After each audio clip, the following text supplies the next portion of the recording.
మాజీ సీఎం జగన్మోహన్ రెడ్డి అనాలోచితంగా మాట్లాడుతున్నారని Nellore urban development authority chairman Kotamreddy Srinivasa Reddy ఆగ్రహం వ్యక్తం చేశారు. పీపీపీ పద్ధతిలో మెడికల్ కాలేజీలకు అనుమతులిస్తే తప్పేంటి అని ఆయన ప్రశ్నించారు.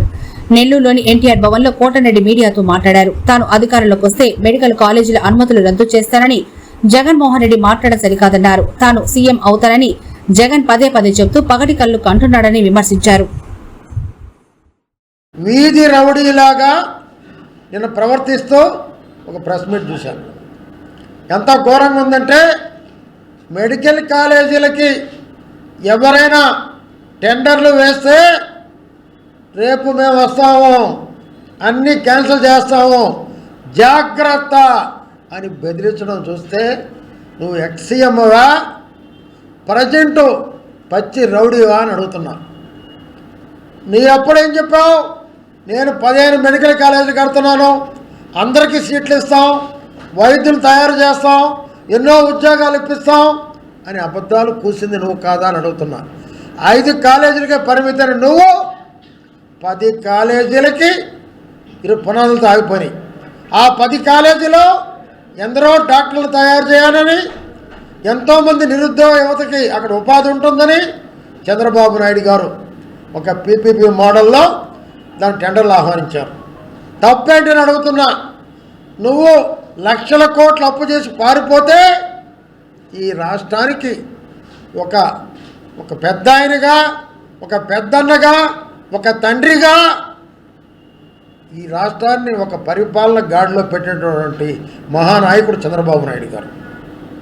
ఆయన జంకకుండా ఏమి లేకపోయినా 5 సంవత్సరాలు భారతదేశంలో ఎక్కలేని విధంగా ఒక రాజధాని లేకుండా పరిపాలించినటువంటి ఏకైక నియంత పరిపాలకుడు నువ్వా చంద్రబాబు విమర్శించేది? నువ్వా అని అడుగుతున్నా.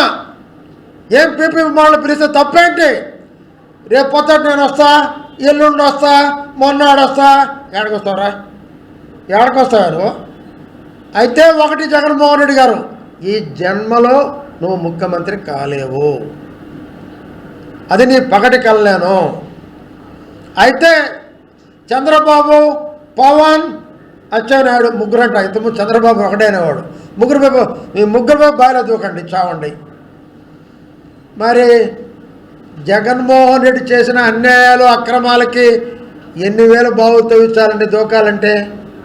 ఈ రాష్ట్రంలో ఉండే బావులు చాలవు, వేల బావులు తవ్వించాలా. జగన్, నువ్వు చేసిన రౌడీజానికి, నువ్వు చేసిన అవినీతికి, నువ్వు చేసిన అక్రమాలకి వేల బావులు ఈ రాష్ట్రంలో తవ్వించాల. అటువంటి నికృష్ట పాలకుడు నువ్వా చంద్రబాబు నాయుడు బావిలో దవ్వమనేది?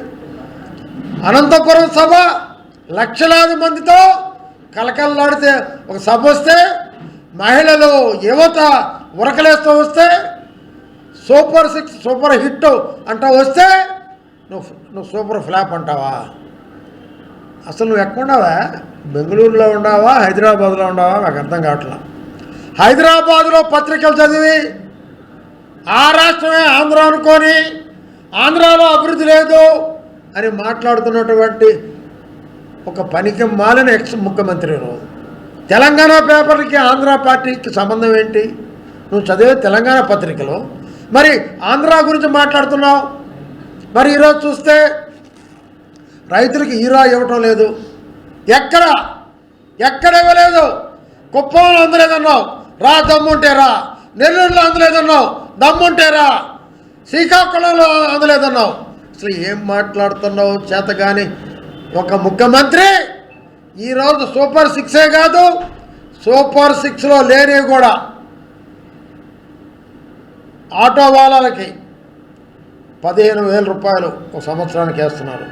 అదే రకంగా అంగన్వాడీలకి గ్రాట్యుటీ ఇస్తున్నాడు. ఎన్ని సూపర్ 6 లేవు.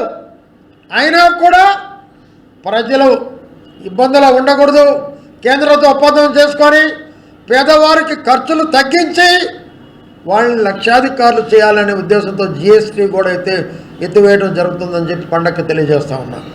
ఇంత మంచి పనులు చేస్తున్నటువంటి ఈరోజు చంద్రబాబును పట్టుకొని బావులో దూకు ఏమన్నా అర్థం ఉందండి?